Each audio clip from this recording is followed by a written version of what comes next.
Mahan Mirza is the professor of practice in the Contending Modernities program at the Kroc Institute for International Peace Studies at the University of Notre Dame. He's also lead faculty in a project to advance scientific and theological literacy in madrasa discourses in India and Pakistan.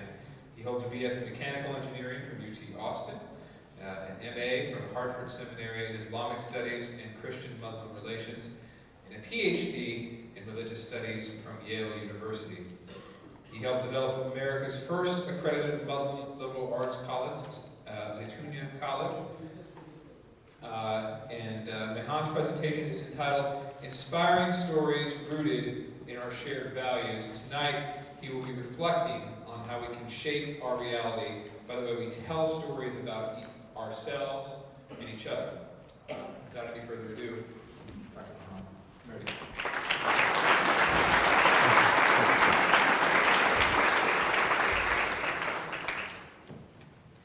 Well, thank you very much, Paul, for that kind introduction, and thank you to Khamis and all of the organizers who have put this conference together, and the George and Jones Beatrice Memorial Fund for sponsoring it with its generous contribution.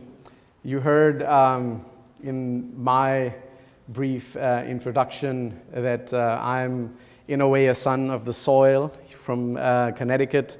I studied here at Hartford Seminary and at Yale University. It's been a long time since I've been back, and it's indeed truly wonderful to be back with old colleagues, mentors, professors, and friends in this community.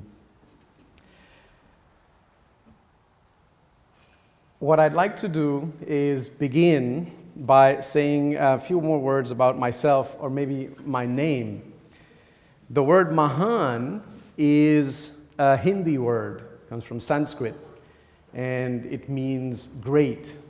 So you can say in Hindi, Bade Mahan Khiladi, like what a great or awesome athlete, or Bade Mahan Kalakar, like a musician. The word Hussein is an Arabic word, comes from the root HSN, or Hassan, which means beauty. And Hussein is the diminutive. So it actually means the beautiful little one. Got a bad rap a while back when it was associated with Saddam. For a long time we had to go around and say Mahan Hussein Mirza, Hussein as in Saddam. But that changed when it became Mahan Hussein Mirza, Hussein as in Barack, which was a really nice thing to have happen. The last name is Mirza, which is a Persian title of honor. And so you see in my name, I have Hindi, the Indian, and then the Arabic, and then the Persian.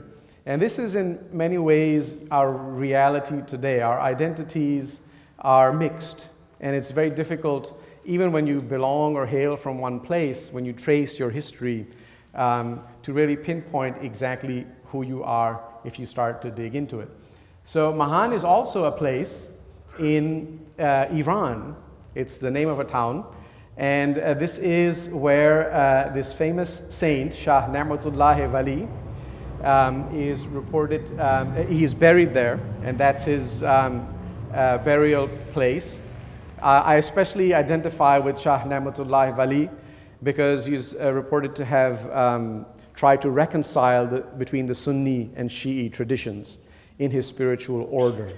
So he is, in a way, a bridge builder and one who reconciles. Here's some images from this place called Mahan. It also has these Shahzdeh gardens, and that's architectural piece from those gardens. You can also see it at night. Mahan, interestingly enough, also has an airline. So the next time you fly Mahan Airways, you'll get an emergency kind of routine like Khamis did. By the way, if you leave from the back door, don't take your shoes with you.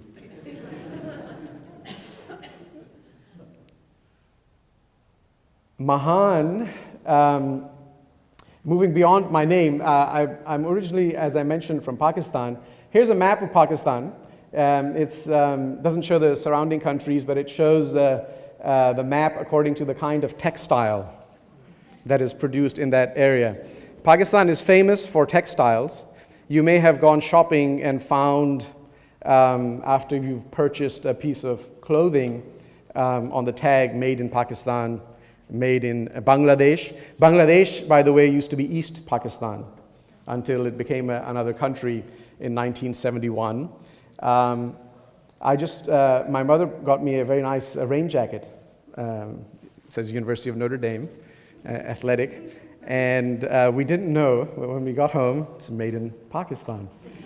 So what that can do is cause some trouble for making America great again.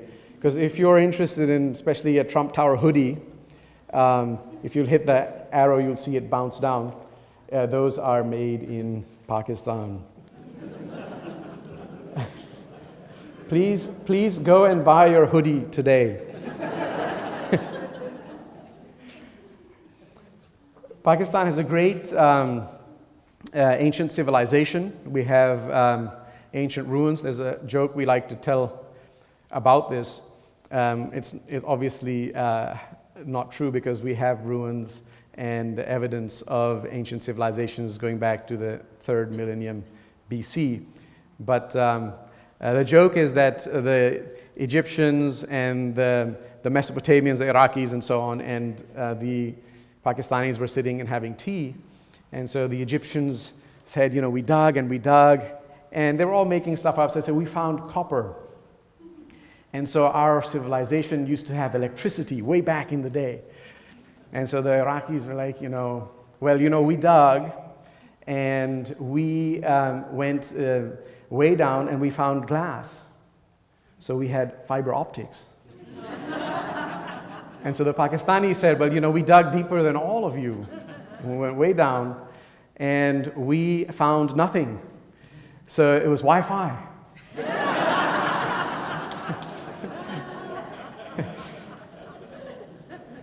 But we do have evidence of great civilizations in the Indus Valley. And there's also great civilization that went through with the Mughals. You can see architectural wonders. This is from the Lahore Fort in Lahore. If you go on the other side, the same Mughals built the Taj Mahal as well. Pakistan has a diverse geography.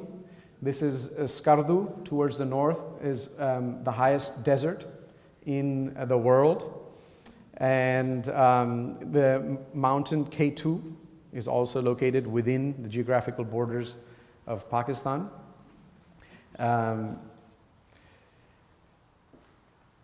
Not too far from Skardu, you have the Gilgit Valley.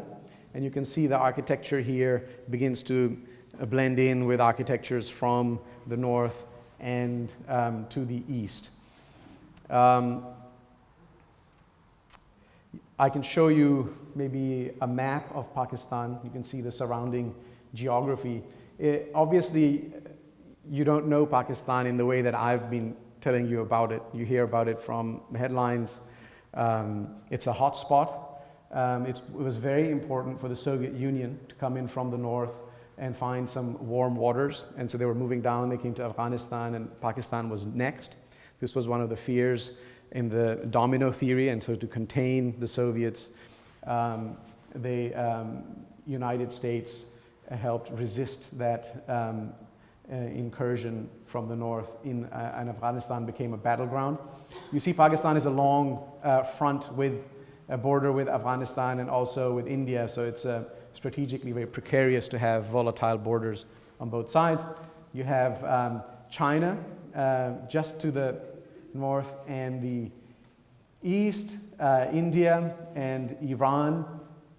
So this is an interesting part of the world. It's been on the news quite a bit, and depending on what you pay attention to, will shape your understanding of that land. And that's part of what I'm trying to do today, is show you how different stories shape our perceptions.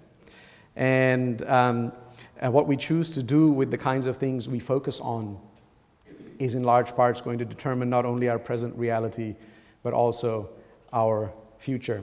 I could have also chosen to go the other route and talk about the Indian movie Mahan, and I would have developed an entirely different story about myself. In this case, the famous actor Amitabh Bachchan, you can see it's the same man in the middle of the three. He plays a triple role. So quite an exciting film from 1983, if you can watch it. But I want to pivot to shared stories. And here's the AP puts out, and several news organizations put out, like the top 10 stories of the year. So I'm going to jog your memory on some of the top 10 stories that we heard and that we were the audience of in the year 2016. A lot has happened since then. But this is also, in a way, the space of shared stories, what we absorb through the airwaves, actively or passively. So the top, number 10 would be the Hillary Clinton emails. You see, these are actually back in the news now. So some stories don't go away. But I don't know if you remember the relentless barrage of the Hillary Clinton emails that we were subjected to in the year 2016. And some say that this, and especially Hillary Clinton, says that this was in large part what may have cost her the election, particularly when the FBI Director James Comey raised it again 8 days before the election. The next story, it was after the passing of Justice Antonin Scalia. In February, President Obama nominated Merrick Garland, and then that nomination went nowhere. It was not considered in the floor of the Senate, and the seat was left vacant for an entire year. Okay, and then the next president came and filled that seat. So number 8, we have Syria, and that's another story that unfortunately has not gone away, and it shouldn't, as long as these are crises in the world. We should be paying attention to them and not forgetting, so that we can participate in taking positive action to remedy the death and the destruction and the migration that we see all around us. The hacked emails of the Democratic Party was story number 7. The CIA later concluded that it was Russia that was behind the hacking to boost Donald Trump's chances of beating Hillary Clinton. And WikiLeaks was involved in the embarrassing disclosure. Ambushes and targeted attacks on police officers was story number 6. They claimed the lives of at least 20 police officers in the context of the Black Lives Matter movement. Some of the attacks were ambush-style attacks. Let's not forget the worldwide extremist attacks that took place and flared across the globe throughout the year. Among the many high-profile attacks were the ones in Brussels, in Istanbul. There was a park teeming with families and children in Pakistan. The Seafront Boulevard in Nice, France, where 86 people were killed when a truck plowed through a Bastille Day celebration.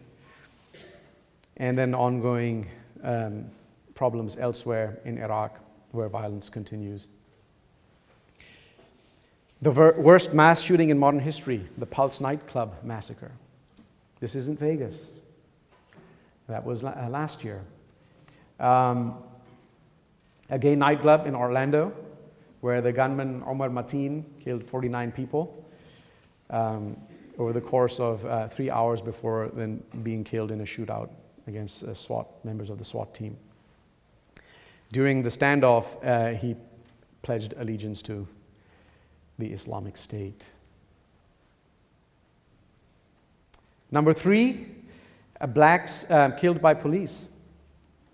One day apart, police in Baton Rouge, Louisiana, fatally shot Alton Sterling after pinning him to the ground, and a white police officer shot and killed Philando Castile during a traffic stop in a suburb of Minneapolis.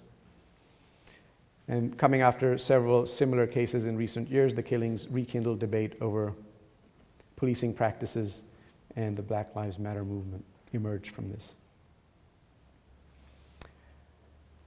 Number 2, Brexit. Britons voted to leave the European Union, and this ended up triggering financial and political upheaval.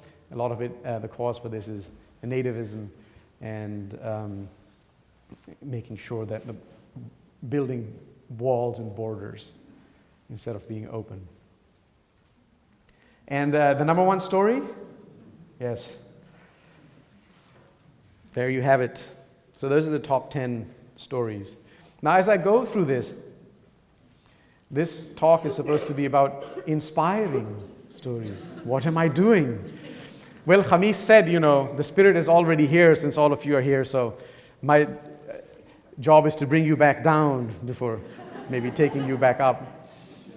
So, he says, good job. So, when you look at these stories, they're overwhelmingly negative. When you look at the politics, scandal, dysfunction, obstruction, interference, foreign interference, there's violence, death, misery, migration, terrorism, and terrorism is, at least in that year, typically associated with Islam and the Middle East, and there's racism, police brutality, black lives, nativism, idea of borders. So we haven't even gone to 2017 yet. This is 2016. If you think about all the things that are happening now, the Rohingya, Trump himself, and everything that happens around him, hurricanes, Puerto Rico, just because it's off the news doesn't mean it's not there. Las Vegas, no longer is the Pulse nightclub shooting the worst. It's Las Vegas, and then that doesn't count other shootings in our history. This is just modern history, when we used to have more tense race relations than we have now. Okay. So, are we getting closer to doomsday? And this is not some religious fanatic. They're actually a group of scientists. And it's a team of Nobel laureates at the Bulletin of Atomic Scientists. And they've been compiling research and analysis to set this doomsday clock. And they've been doing it since 1945. So they upgraded their doomsday clock to like 2.5 minutes to the end. It's been going back and forth depending on world events over the years, but it's never been as close as it is now. So when we think about these times, like flourishing together in these times, what kind of times do we really live in? And is there even any hope of the world continuing for us to be able to flourish in it? Right? This is my favorite emoticon. I had to put it in there. Very expressive. But it makes you wonder. Probably a lot of this is also quite depressing. And my better half, who's here and helping me move the slides, one morning this summer, she woke up and she said, I've had enough of the news. I need some good news. I need some pleasant news. And I kid you not. So she Googled pleasant news. And she found woman dies of apparent drowning in the backyard of a pool.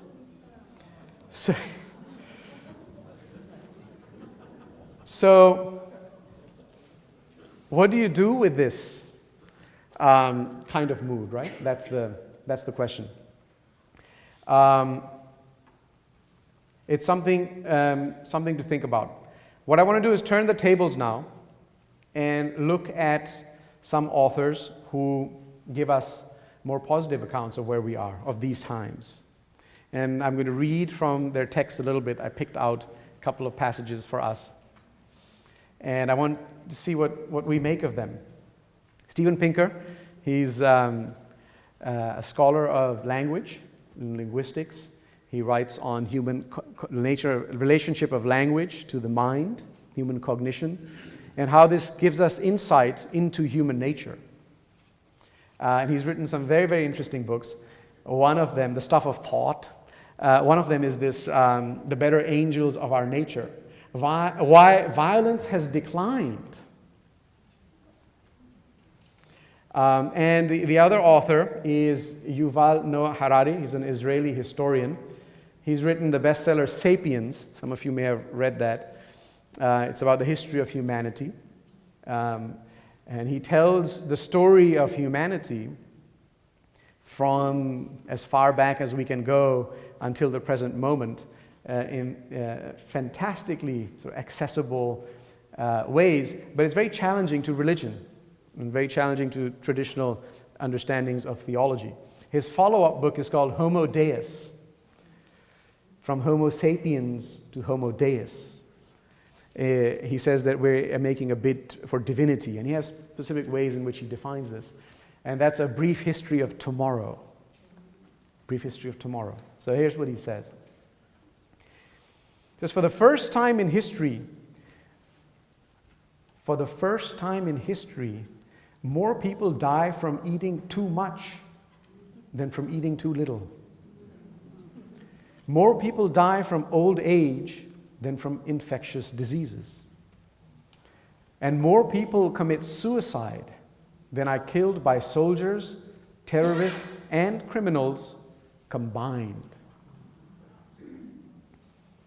In the early 21st century, the average human is far more likely to die from binging at McDonald's than from drought, Ebola, or an Al-Qaeda attack. Hence, even though presidents, CEOs, and generals still have their daily schedules full of economic crises and military conflicts, on the cosmic scale of history, humankind can lift its eyes. Humankind can lift its eyes up and start looking towards new horizons. If we are indeed bringing famine, plague, and war under control, what will replace them at the top of the human agenda? Like firefighters in a world without fire, so humankind in the 21st century needs to ask itself an unprecedented question. What are we going to do with ourselves? In a healthy, prosperous, and harmonious world, what will demand our attention and ingenuity? This question becomes doubly urgent, given the immense new powers that biotechnology and information technology are providing us with. What will we do with all that power? Before answering this question, we need to say a few more words about famine, plague, and war. The claim that we are bringing them under control may strike many as outrageous, extremely naive, or perhaps callous. And so then, that's all I'm going to quote from his book. He goes on and he talks about why we should first accept that premise and then move to the future with that premise in mind. It sounds weird, far-fetched, and probably because it's so different from what we hear all the time as the top news stories that come through the airwaves. So Steven Pinker, at least from what I can tell, happens to, on this point, agree with Harari. Here's what Pinker says. Believe it or not, and I know that most people do not, violence has declined over long stretches of time. And today we may be living in the most peaceable time in our species' existence. Doesn't sound right. Okay? But it's a thick book. And he also goes to why he makes this claim.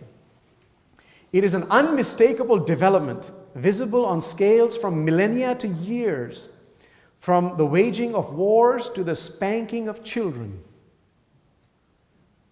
that violence is going down. This is his claim. So the arc of history for someone like Pinker is directional, which is really troubling for a scientist, right? It seems we're moving to a place that's better than it was before. And some of the, I could have quoted more from these books. In fact, it might have been fun to just have a reading of these different kinds of perspectives and then talk about them, which is in part what I'm doing. But some of the things he talks about are so horrific, the way human beings lived and treated each other. And we see an echo of that today. But it's nothing like it was before. And we tend to whitewash history in our memory and romanticize the past. So he picks this up and he says, the historical trajectory of violence affects not only how life is lived, but how it is understood. What could be more fundamental to our sense of meaning and purpose than a conception of whether the strivings of the human race over long stretches of time have left us better or worse off? How, in particular, are we to make sense of modernity, of the erosion of family, tribe, tradition, and religion by the forces of individualism, cosmopolitanism, reason, and science? Whether we see our world as a nightmare of crime, terrorism, genocide, and war, as it is shown to us, right? Or as a period that, by the standards of history, is blessed by unprecedented levels of peaceful coexistence. And I think it would be hard to argue that a gathering like this is testament to that. We forget that our own daily lives bear witness to, I think, the arguments that Pinker and Harari are putting forward. I spent 5 years before going back to Notre Dame at Zaytuna College in Berkeley, California. We're two blocks from Cal, and we were in the community of the Graduate Theological Union. And it's an incredible consortium of seminaries of different faiths, mostly Christian, and centers of learning, like the Center for Islamic Studies, Jewish Studies, Theology and Natural Science. An incredible community. And I remember I was there once, and there was a conference on something related to the Quran, and Todd Lawson was sitting. The conference was at the Dominican School for Philosophy and Theology. It's got a beautiful courtyard. And we gathered in small groups with different scholars, and the group I joined was Todd Lawson. He just came out with a fantastic book, The Quran is Epic. He's a scholar of the Quran. And he was sitting under a tree, and there was a breeze. And he was talking about the venture of Islam and history, and I was in the audience, and Carl Ernst was in the audience. I think William Chittick was around. And you could hear sort of sacred music coming from two doors down. And representatives, members from the Center for Jewish Studies, Islamic, we were all there. And I was like, where am I? Like if someone wanted to paint a picture of dreamland, of Andalus as it exists in our memory, would it be any different from this? And so we have something spectacular right here. Yes, that's not the only thing we have. There are problems, and we need to make sure that we don't deceive ourselves into thinking everything is great and there's no work to be done. And that's a danger when you sort of go into the places that people like Harari and Pinker might want to pull us in. And they caution against that. But nonetheless, the claims they make and the picture of reality that they put before us is unmistakable. So the belief that violence has increased, I'm just going to finish up this section from Pinker, suggests that the world we made has contaminated us, perhaps irretrievably. And this is an attitude that we then carry. There's a problem with the world, and we need to go back. As opposed to, there are things wrong, but there's so much more right, and we need to build on it and move forward. The belief that it has decreased suggests that we started off nasty and that the artifices of civilization have moved us in a noble direction, one in which we can hope to continue. So that is what Pinker says. And so again, the question before us is rhetoric versus reality. How do we decide which is which? I'm reminded here of Charles Dickens and the Tale of Two Cities. It was the best of times, it was the worst of times. It was the age of wisdom, it was the age of foolishness. It was the epoch of belief, it was the epoch of incredulity. It was the season of light, it was the season of darkness. It was the spring of hope, it was the winter of despair. We had everything before us. We had nothing before us. We were all going direct to heaven. We were all going direct the other way. In short, the period was so far like the present period that some of its noisiest authorities insisted on its being received for good or for evil in the superlative degree of comparison only. Those words could have been written today. And so maybe this is the human condition in every age. There's a hadith, which is a report on the authority of the Prophet, reported that the Prophet Muhammad, may peace be upon him, said that the heart of a believer balances between fear and hope. And so this may be the human condition regardless of where we might find ourselves. And what we have to do is to choose our reality, to find the right balance. Rhetoric uses symbols to communicate. And the kinds of symbols we use, the kinds of things we choose to emphasize, are going to shape the reality that we experience. There's a textbook we used on rhetorical criticism. And I'm going to just quote from that. One of the communicative functions that rhetoric performs is that it tells us what reality is. Don't underestimate this. If someone keeps telling you something about yourself, you begin to believe it. If someone keeps telling you about something in your life or in the world or in your habits, and that becomes a disproportional focus, you may be a lot more than that, but your reality begins to be reduced and defined to what is rhetorically compelling.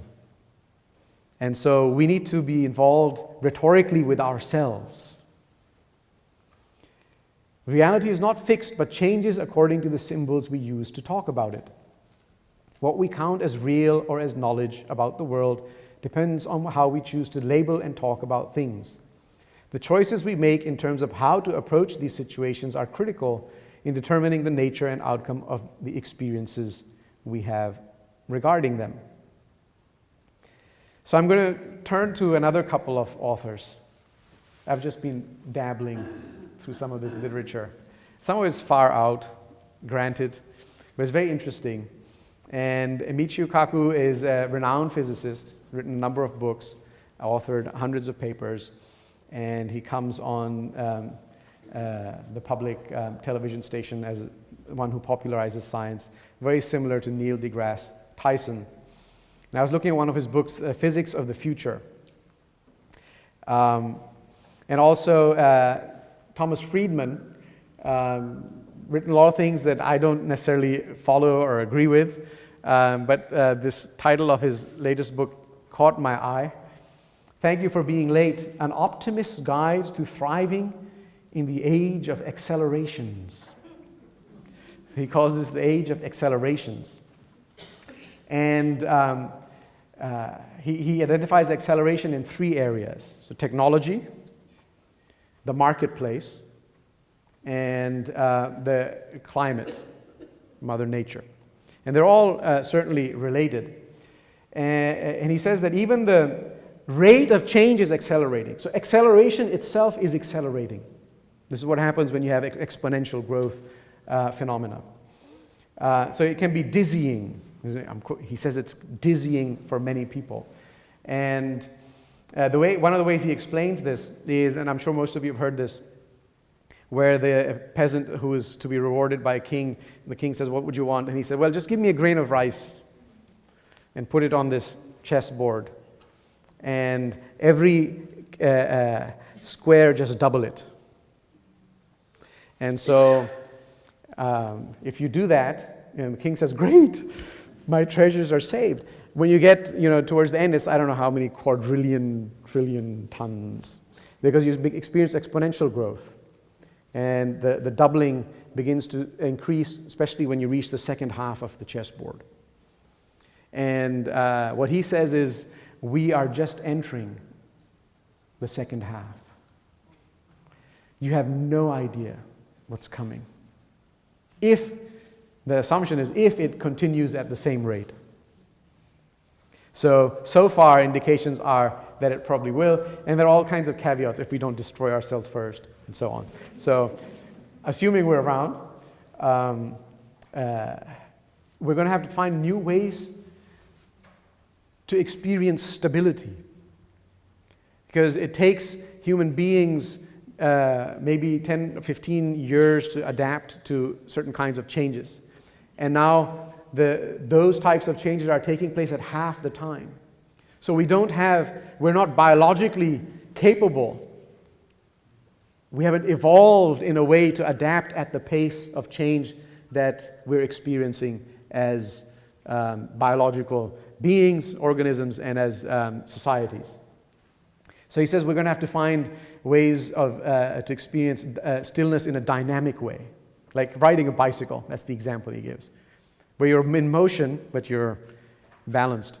I like to think maybe an example from our tradition might be like the whirling dervish, where you're constantly in motion and you're twirling, and it's dizzying. Can't imagine anything more dizzying than that. But your core is still, and you find stillness in that motion.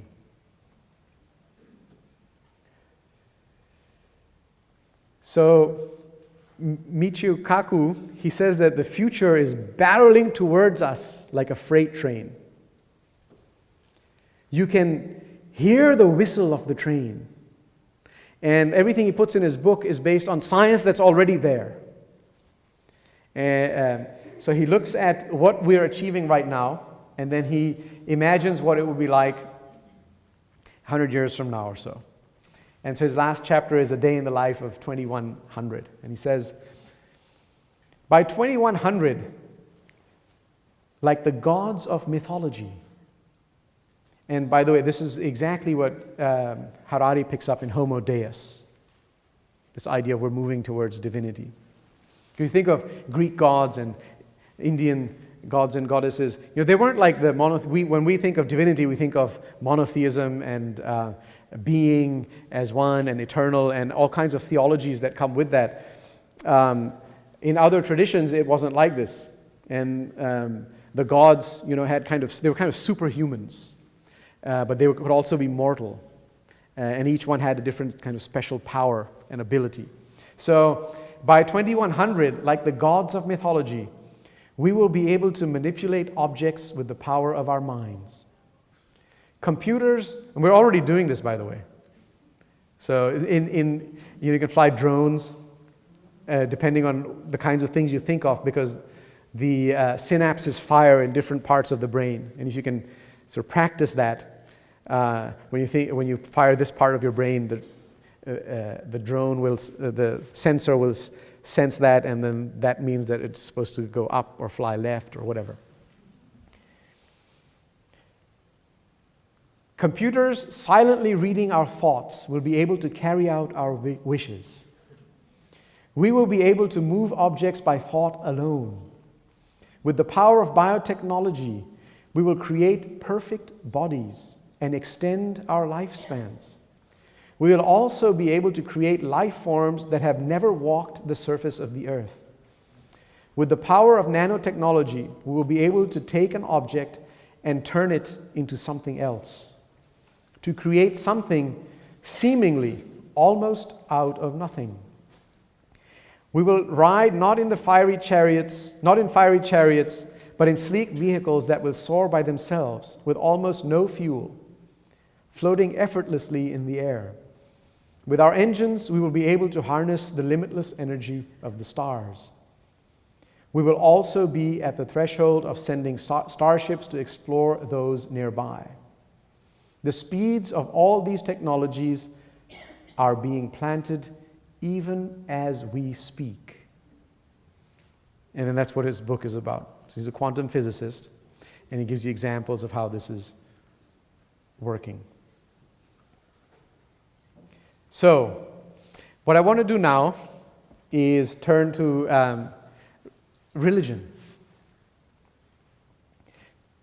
We can shape different realities about how things are in the world, on the headlines, the arc of human history. But then what do our religions teach us to do? How do they teach us to behave? And what do they teach us about each other? That can also be a matter of choice. Because I think all of us have seen enough to know that anyone who wants to make a story out of Scripture can make just about any story they want. And we have traditions, we have controls, we have hermeneutics, we have communities, we have things like consensus that help us control this, right? But sometimes it gets out of control. So I want to turn towards religion. And, my highlights didn't appear as in the order that I had planned. Don't worry about it. Go ahead. You knew that one already. So we have a tradition from the Prophet Muhammad: none of you truly believes until he loves for his brother what he loves for himself. Obviously, you see the gendered language there, but it was inclusive, understood to be inclusive. And so we have to make that clear when we articulate these and interpret them. And from Jesus, thou shalt love thy neighbor as thyself. And if you go back to our scriptural interpreters and our scholarly traditions, you will see wide varieties of interpretations of these texts.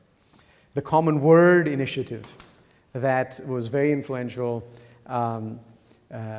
starting about a decade or so ago, where Christians and Muslims came together to make statements about common values. They began by recognizing that Christians and Muslims together make up more than half of humanity. But they built their common ground, and also with amongst all the Abrahamic partners, on these twin commandments of loving God and loving neighbor, and interpreting them in inclusive ways. So you could say these are scriptural facts. I use the word facts purposefully, because where I'm going next is to alternative facts.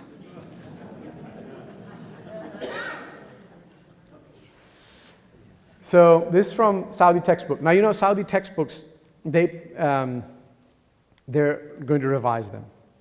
And there's a statement that just came out this past week by the Crown Prince, new Crown Prince Salman in Saudi Arabia, that we have to excise our textbooks from some negative things.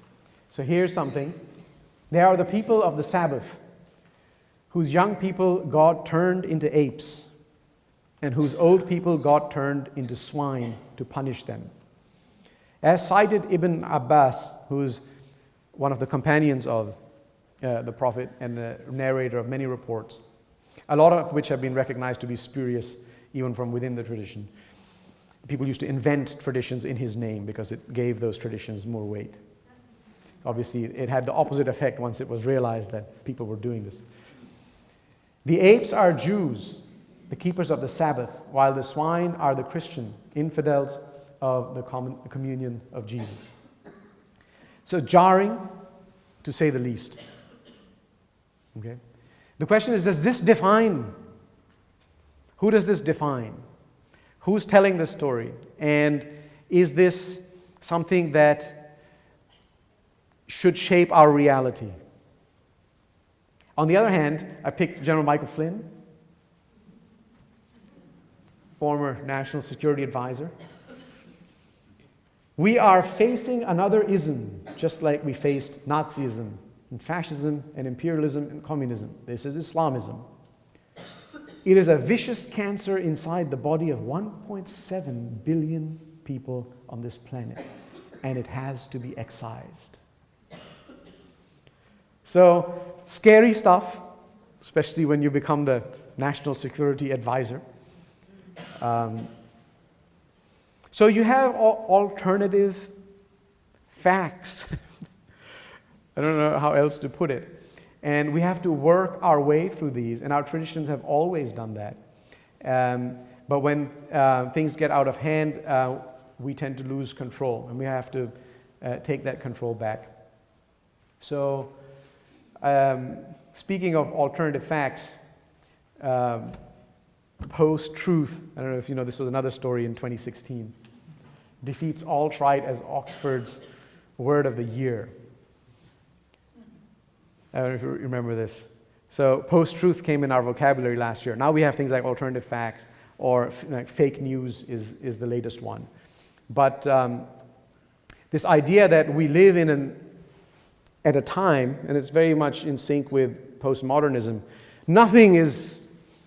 everything melts, nothing is stable, no truths can be grounded anywhere, right?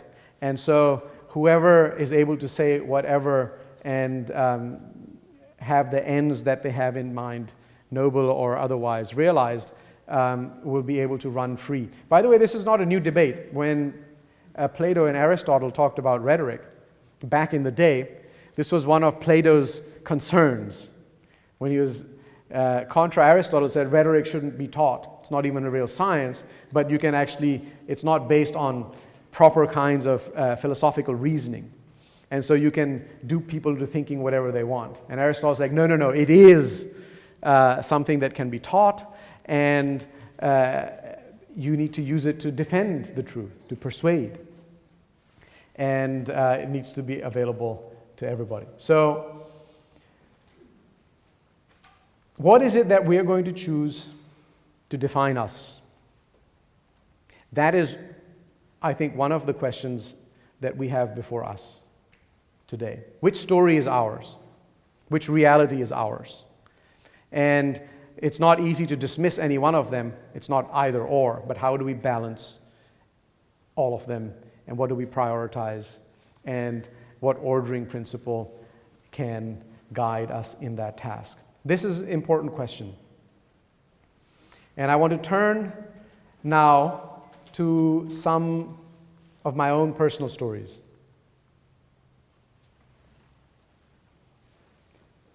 We're finally getting to the inspiring stories part. You're like, remind me to rethink when these guys hold seminars on inspiration. Go back all gloomy. But let me tell you, if I were to allow everything out there to shape my reality, I'd be very miserable. And I would say probably most of you the same. But if you think about things in your own lives. So I'll start with the story of us moving away from here to California. which is my family, and we had a little red Honda Civic hatchback. And so we traded it in for a conversion van with red velvet seats. And like a true Pakistani trying to save money, I convinced my family, we're just gonna, instead of renting a U-Haul, we'll buy a flatbed trailer, which I found on Craigslist. So we're gonna put everything on there, and I'm gonna strap it in, and we're gonna drive across the country. And they're like, yeah, Baba, great. My poor family. So we went and we bought this, we traded our vehicles, and we went and we got this flatbed trailer, and I was driving it back from somewhere in the north on the highway through Hartford. And turns out that the hitch was the wrong size of all. Didn't know. We had tightened it. And it came off on the highway. So now the chains were there, right?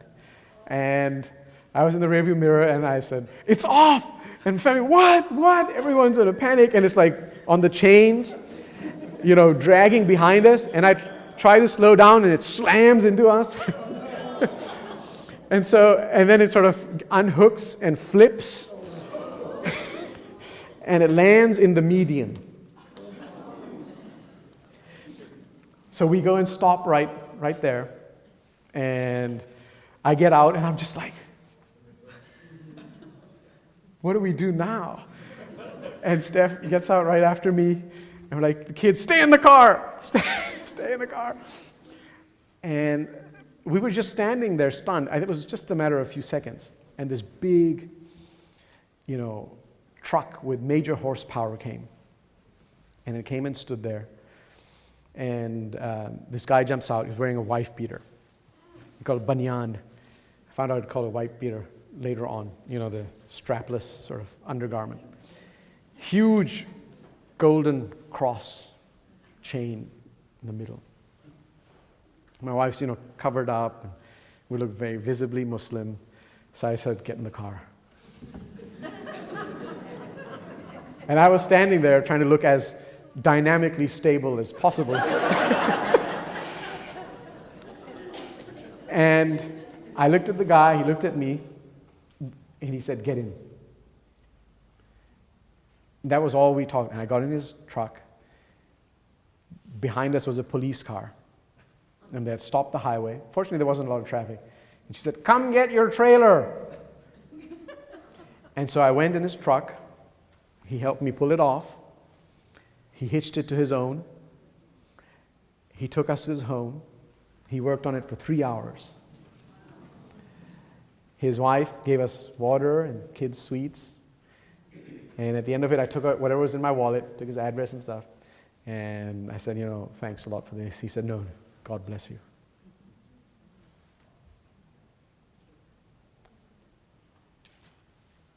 Won't make the headlines, but this is faith, this is neighborliness, and this is our society.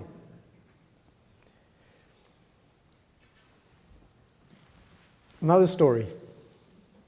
So I've never had a problem at customs, ever, which is remarkable. I've traveled a lot. My passport is full. I've been to many countries that, starting with Pakistan, that someone would want to look and say, where's this guy going and what's he doing? But I've never had a problem coming back to the United States. Welcome back. Just one time I came back, and I was coming back from Pakistan, and I had a bag full of cheap books, the clash of fundamentalisms, Arabic books that were on sale for a bargain, Urdu books that look scary.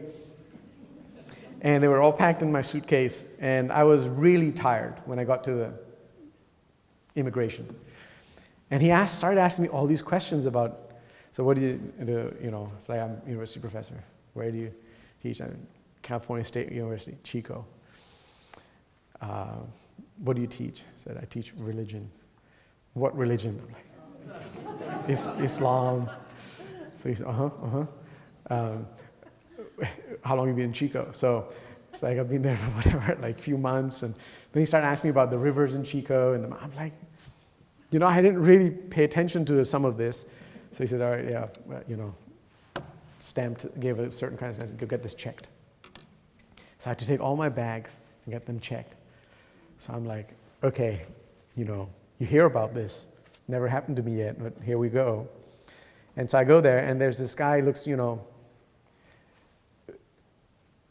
like he's not friendly. White guy, looked somewhat stern, and he's going to now just check me out. So I greeted him, and I said, look, I've just returned I'm originally from Pakistan. I'm a university professor here. I teach Islam, and you get inexpensive books overseas, and I brought a lot of them along. So you'll see some Arabic, and so don't be alarmed as you open this. He said, oh man, my aunt converted to Islam. She moved to Morocco. This is all great. And we had this great conversation, and he didn't give me like 5 seconds. He's like, good to go. I kid you not.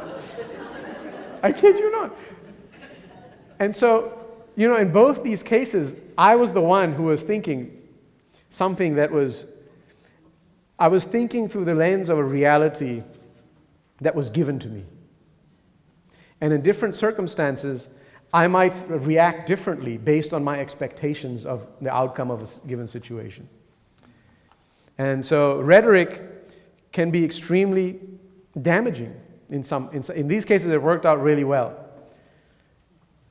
And that's what I choose to remind myself of whenever I think of something negative. All the good that's around us that we tend to overlook and dismiss. On 9/11, I was moving back from New York City. I had spent about 6 months overseas. In that time, I actually had also made a trip to Afghanistan and published that in a little journalistic account. It's before 9/11, okay? The Taliban actually at that time had diplomatic relations with Pakistan, the United Arab Emirates, and with Saudi Arabia. So we forget, some of that. They had a roving ambassador in New York City.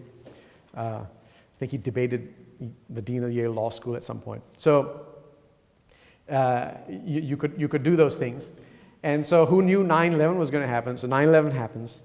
My stuff was stored in New York City.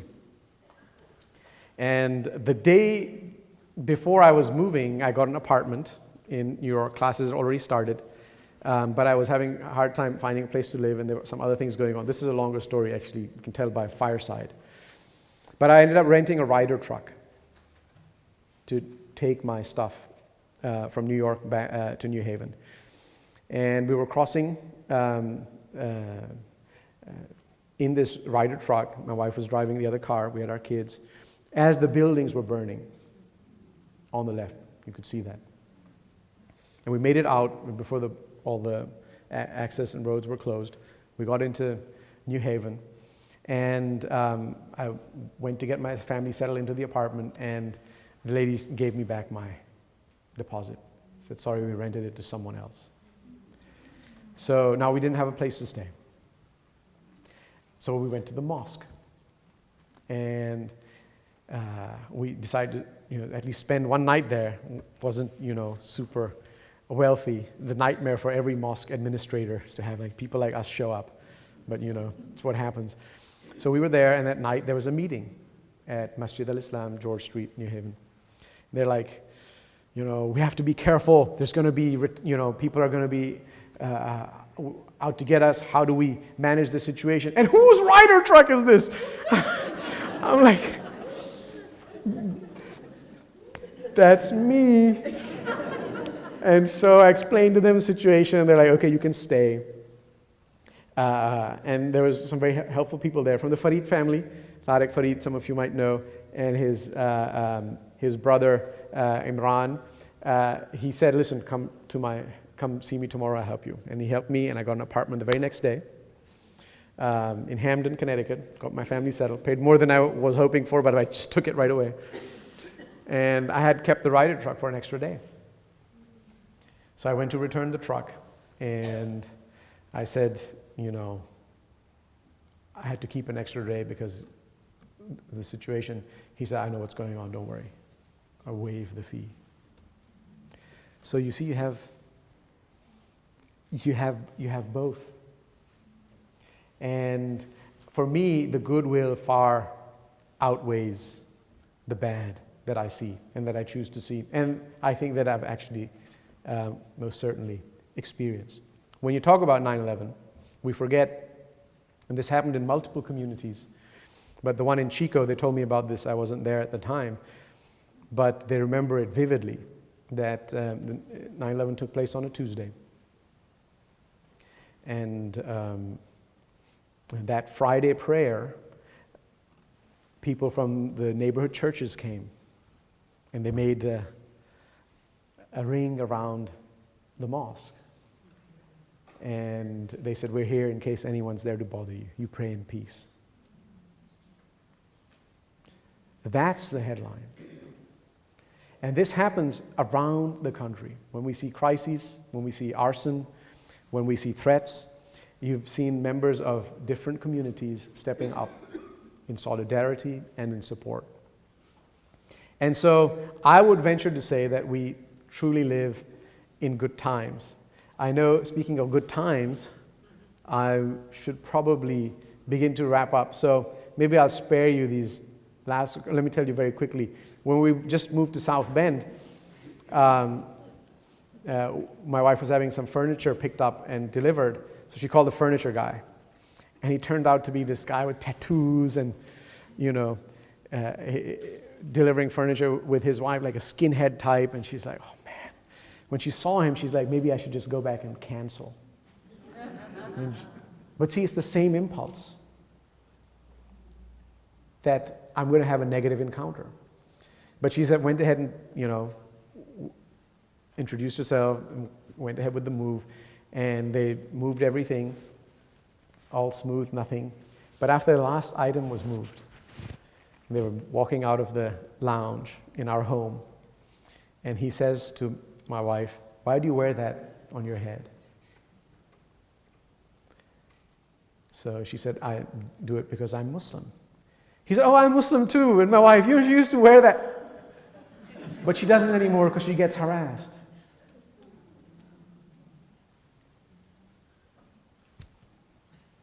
I'm not making this up.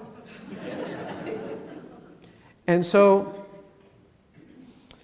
the last story I'll tell is of Jesus at the National Prayer Breakfast. This one's from Joseph Cumming. Joseph Cumming was the director of the Reconciliation Program at the Yale Center for Faith and Culture.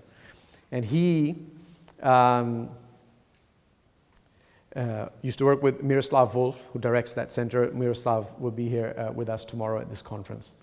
So it's a nice story to end with. They believe in bringing about reconciliation through the person of Jesus. And so, I don't know if you remember, about a decade ago, there was a congressman from Nevada who said, if there's another attack like 9/11, we need to nuke Mecca. And so they went to the National Prayer Breakfast, Joseph, and he had a couple of Saudi friends with him from Saudi Arabia, who actually were from Mecca, or from Jeddah, close by. And they ended up meeting this congressman. And so they, talked politely, and then they said, well, we'd like to, speak to you about something important in private. So they actually got a private audience. And Joseph said, well, Congressman, now he's the reconciler, right? Watch how this goes. He said, Congressman, there's this elephant in the room, that the comments that you made. He said, well, I stand by what I said. He said, well, these are people who are from that part of the world, and this would affect them, just and so many innocent people like them. So the congressman had decided to separate his religious convictions from his, corporate political life. And that kind of structural division is something that we need to rethink. How can we be more faithful people and bring that into our lives as policymakers? So Joseph said, Congressman, would you allow these Saudis to pray for you. You can't say no.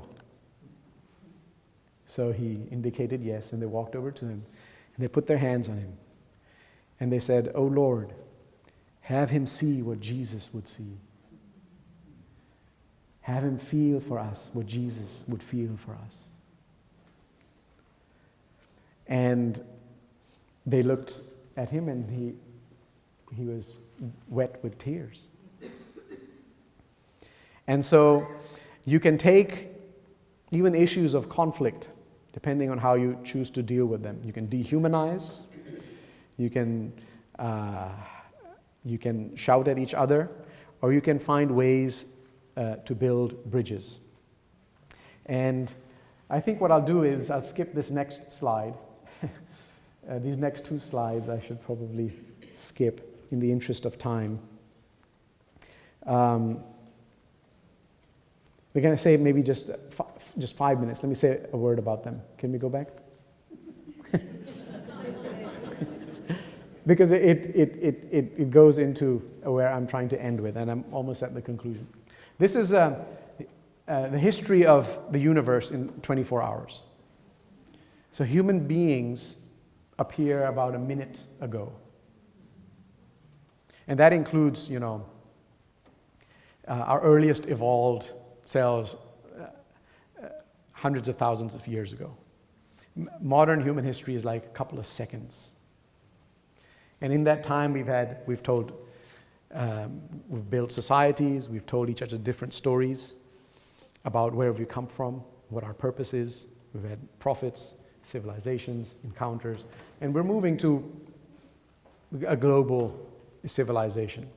That's another story. This is the story that science is telling us.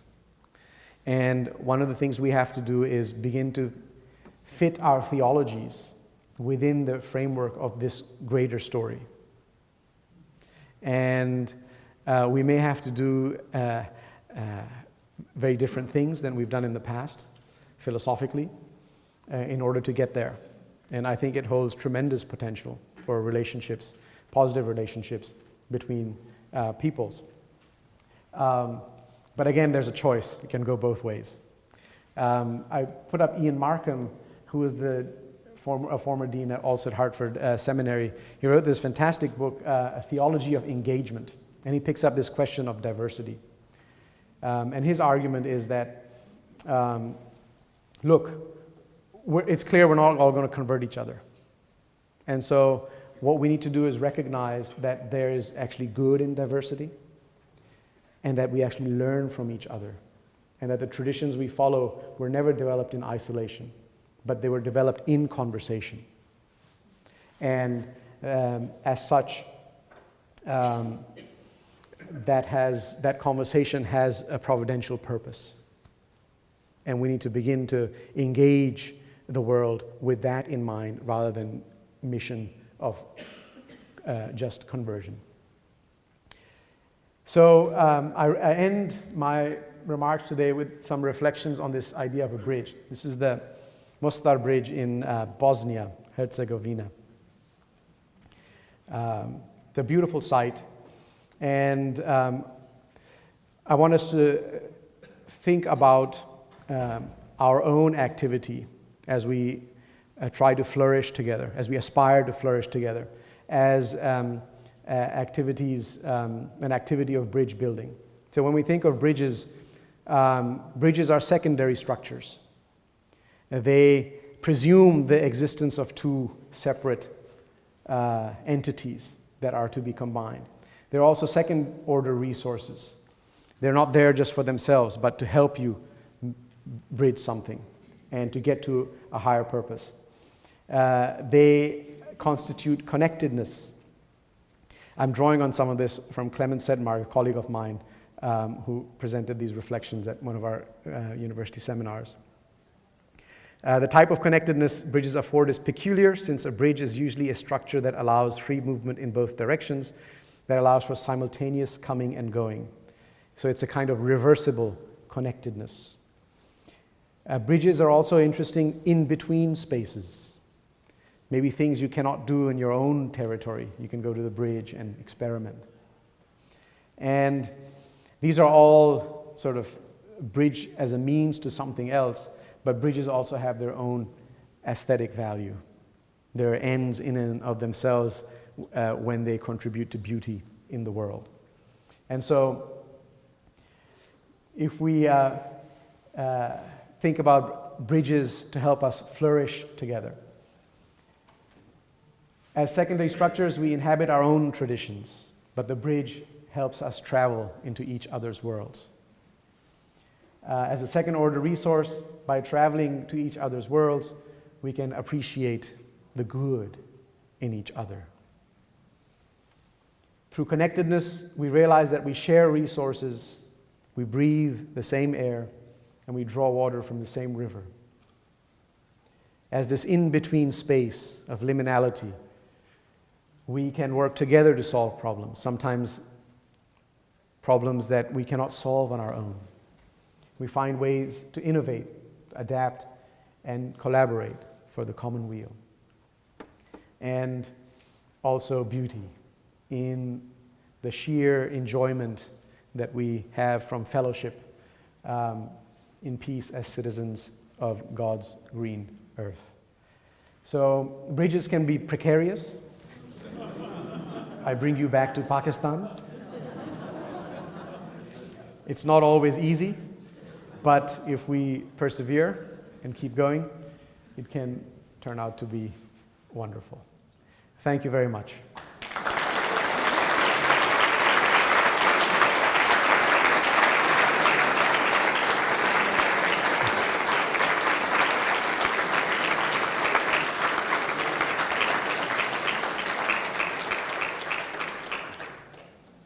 We have about 45 minutes for 30 minutes for questions? About 30 minutes for questions. We'll do our best to move the microphone around for anybody who has them. So who would like to be the courageous one to go first? Here we go. Mr. Courageous. Good evening. Thank you for the speech. So I appreciate and agree with what you're saying in terms of just how far standards have risen, in terms of how well people are interacting with each other about things like violence and separation being more of an outlier than it had been before. And even though there has been progress, that doesn't mean that more progress is necessarily inevitable, right? Because there have been periods of history when this happened before, right? There's been cosmopolitan societies and people of different ethnicities and backgrounds living together generally peacefully, and it has gone to pot one way or another. Yeah. So what things about where things are moving now are concerning to you, and what can we do together to try to make sure we don't fall in the same pitfalls? Mm-hmm.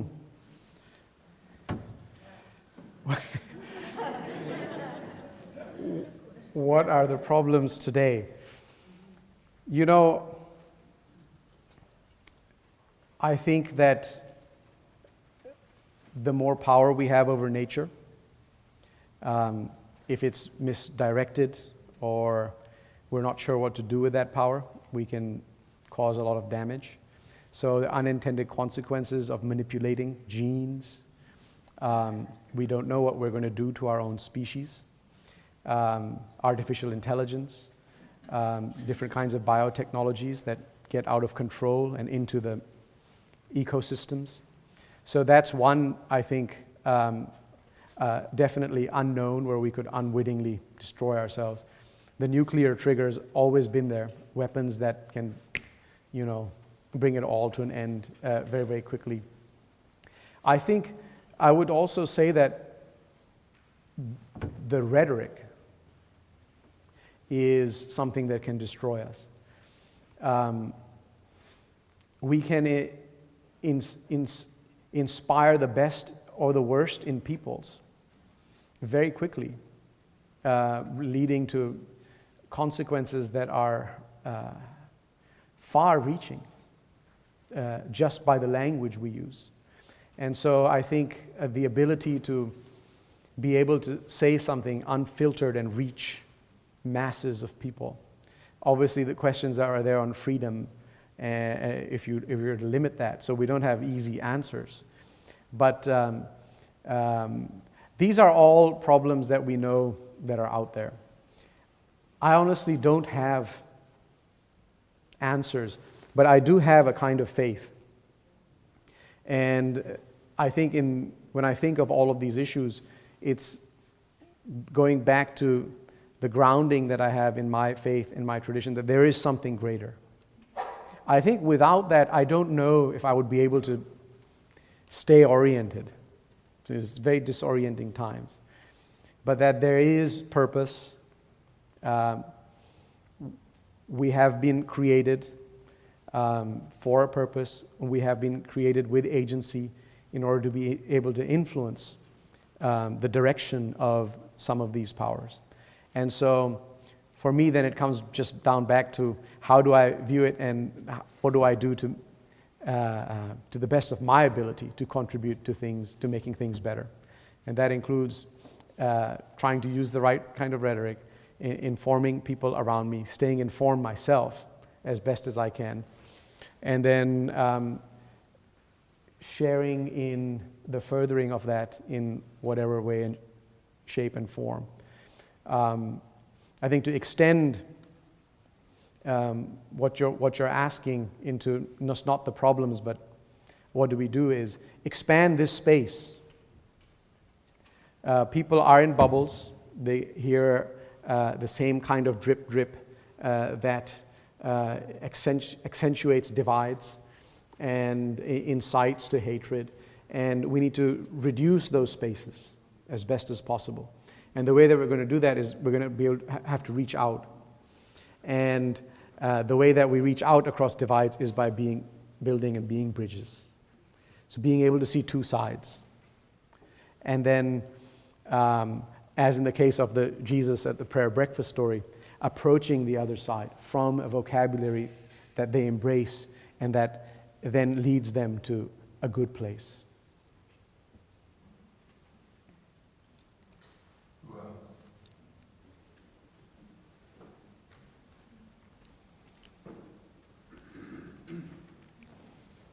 How might we raise our children and create families in such a way that will allow them to develop an emotionality and an intellectual, psychological competency that will permit them to be more interested in bridges and so forth? Thank you. I think with families, it's the most important thing. Institutions are important, and communities are vital. But the most important thing is your own example and the relationship that the children have with you in the home and how you explain things to them and the kinds of perspectives you give them. I think that gives the children strength and a compass that enables them to deal with very different kinds of challenges and environments, even where institutions are failing. But if that immediate bond within the home and the interpersonal relationships within the family are lacking, I think no institution can fill that gap. So it begins with the home, with our own relationships with our children and the kind of environment we set up for them in the time that we have with them, and they're not out there. That being said,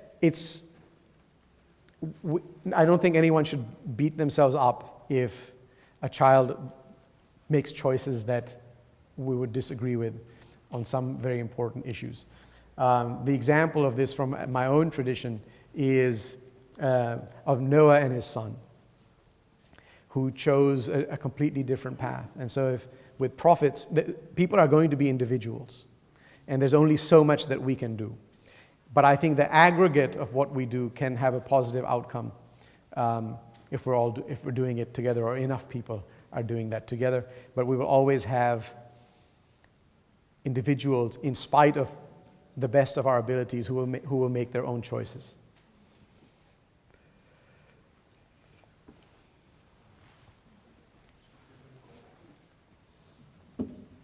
Hi. Hi. It's really more of a comment than a question.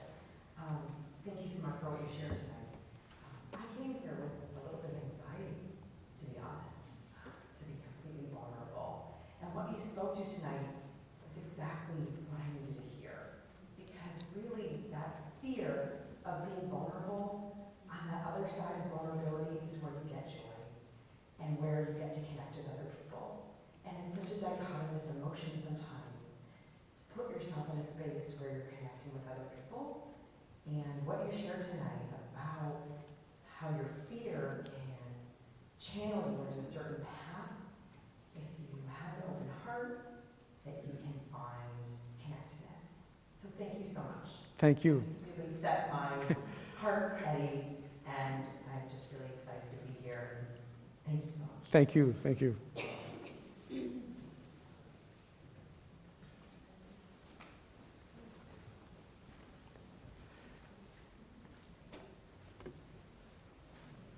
Thank you for speaking tonight.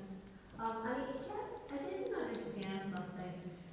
When you were bringing up the books, and some of the books had to do with acceleration Mhm. and how our inventions are outpacing our ability to kind of handle them, psychologically. And I just didn't understand how that pertained to the main point of your discussion about us finding a common Yeah. understanding is not so hard. Yeah. Maybe I digress there a little bit. What I was trying to show is that his book is about optimism in spite of these kinds of accelerations. And I put that comment under the umbrella of these times, flourishing in these times. So how do we understand these times? One way is to be optimistic about them, even though they're dizzying and uncertain and rapidly changing.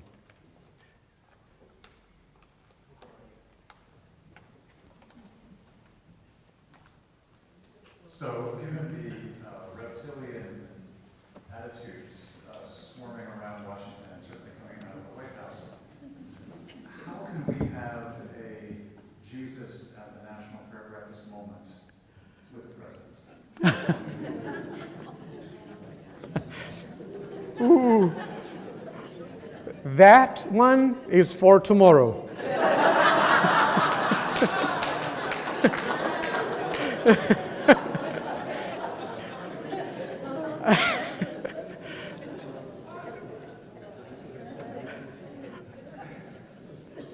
I totally dodged that. But seriously, tomorrow I think we're going to have Miroslav Wolf here. It might be something, to ask him about and see his response. I think you need to have hope that prodigal son could come back. I don't know. If you give up hope, sometimes you have to work to change the reality altogether and hope that conversion comes however God wants to make it come. But we're not going to tolerate this being at our center, and so the movement has to be to displace that. It's a tough one. When God chooses, one of the traditions we have is that a human being's heart is between God's two fingers, and when He chooses to flip it, is something we have no control of. What we have to do is, maybe change the question to think about how, given that we've been dealt this hand by someone who's at the center of this kind, what would be the best that is expected from us? And so maybe it's changing your sphere of concern to just focusing on our sphere of influence. But that metaphysical question, maybe tomorrow might be interesting to pose that. Yeah.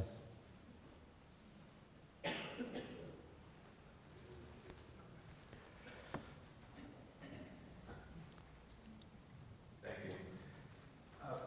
Got just an observation, I guess. It's a very trying time, I think, and we all experience that. But it's also, in some ways, a very graceful time, because in no other circumstance, I think, could a conference like this come together. Could people be woken up out of complacency, maybe? And I say that for myself.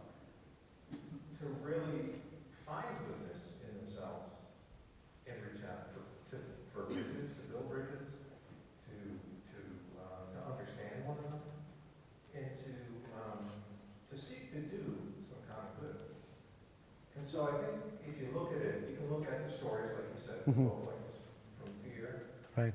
or from hope. Yes. And I think looking at the people in this room and any of the vigils I've been at, it's hope-filled Mhm.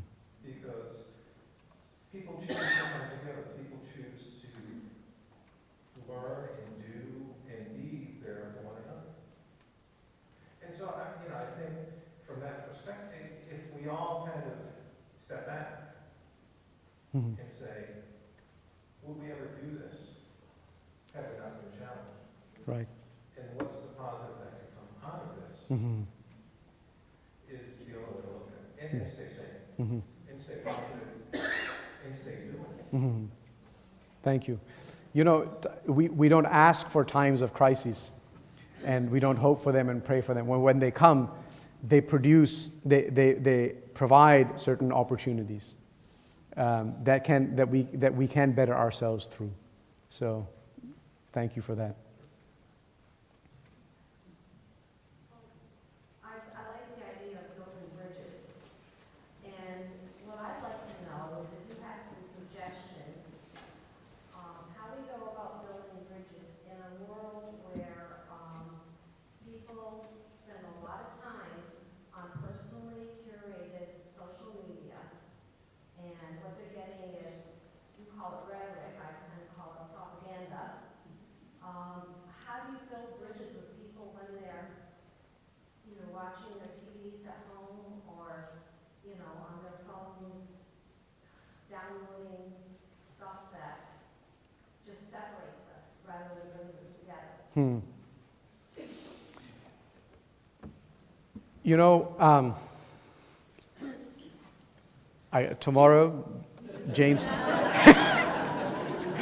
Dr. Jane Smith will help us think about how we move forward. But you know, one way to build a bridge is one brick at a time. So instead of, sometimes if you look at the end, where we want to go, it can be so daunting that we don't take the little steps, incremental, that can perhaps get us there in the long run. So as hopeless as it seems, even one encounter that can be positive, don't shy away from it thinking that, well, this is not going to make a difference because there's an avalanche behind it. You never know how things can cascade when you move one person, the kinds of people they can move. So one brick at a time is one approach. And then there come moments when we can have a gathering of and a movement of a much larger scale. Sometimes we can't always anticipate how that arrives, but if we've been prepared ourselves, then we're ready for it when it does. And a sign of that is when many of us can come together in the way that we've done this evening. Tomorrow we don't know where the outcome of this evening might then grow into something even greater. And then suddenly we realize, well, we've got a bridge.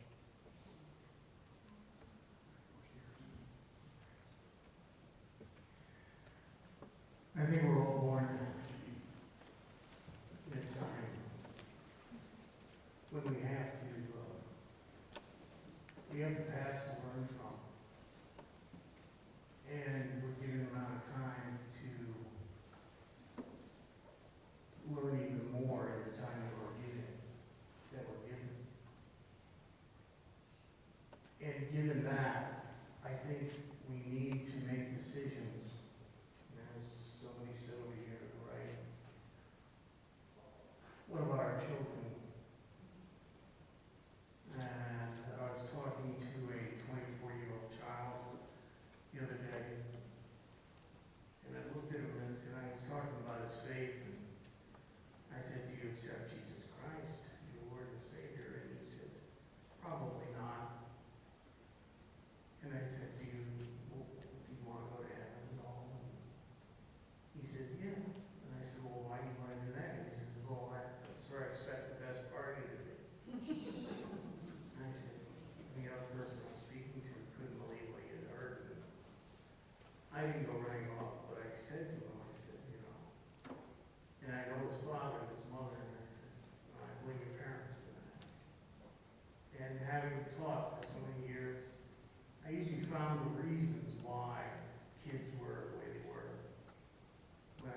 reflect on that often. And I think our parents had a lot of input into the way we were and to the way we've become.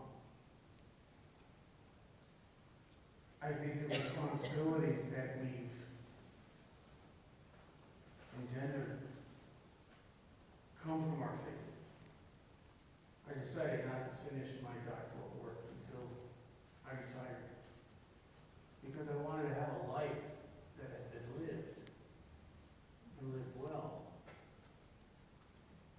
Well, at least well enough to be able to put into it things learned instead of things just studied. And that being said, I feel that crossing the Rubicon of faith is the direction that I've gone. And I look at my Muslim brothers and sisters, having been born a bastard, having been adopted through Catholic Charities into a Catholic family, but having maternal roots dating back into the Jewish faith. I can look at both my Judeo-Christian background as a Gentile, which is often looked at as the forbidden fruit, the forbidden person across the centuries. And what can that mean to the Christian? When I'm talking about Jews, or when I'm talking about the Muslim faith. You see what I'm saying? Because they categorize people as Gentiles. Yeah. And No. what does that mean? Yeah. Being a product of either Isaac or being a product of Ishmael, Mhm. both sons of Abraham. Mhm. And that's where we come together. And I have some work that I've done that I'd like to share with you tomorrow, whether it's worth it or not, if anybody's interested. Thank you. No, I think your point about our present moment in history gives us a kind of vantage, a broader vantage on thinking of issues of who we are and our identities. That gives us pause and allows us to look at not only others but ourselves in more complex ways than we have been able to in the past. One of the things I was trying to do in the beginning with the Mahan, Hussein, Mirza, the Hindi, Arabic, Persian, we could build on that. And I came from the Islamic Republic of Pakistan to the United States of America, and then to study Islam at a secular university with a Jesuit. So, and at an interfaith seminary with professors from the UCC who are undecided concerning Christ. So that's a joke. I heard it from the faculty. So it's a complicated world, and this issue of identity. I can tell you another quick story. When we were in Germany, spending our year in Germany, there was the whole headscarf debate. It was in France, and it spilled over. And there was a court case in Karlsruhe where they were not allowing this woman in a headscarf to teach in public schools because it's giving a certain impression to children, right? And so interesting arguments on both sides. And there were communities who are having debates about this. And one of the people stood up in one of these community meetings who had come from Turkey and said, if you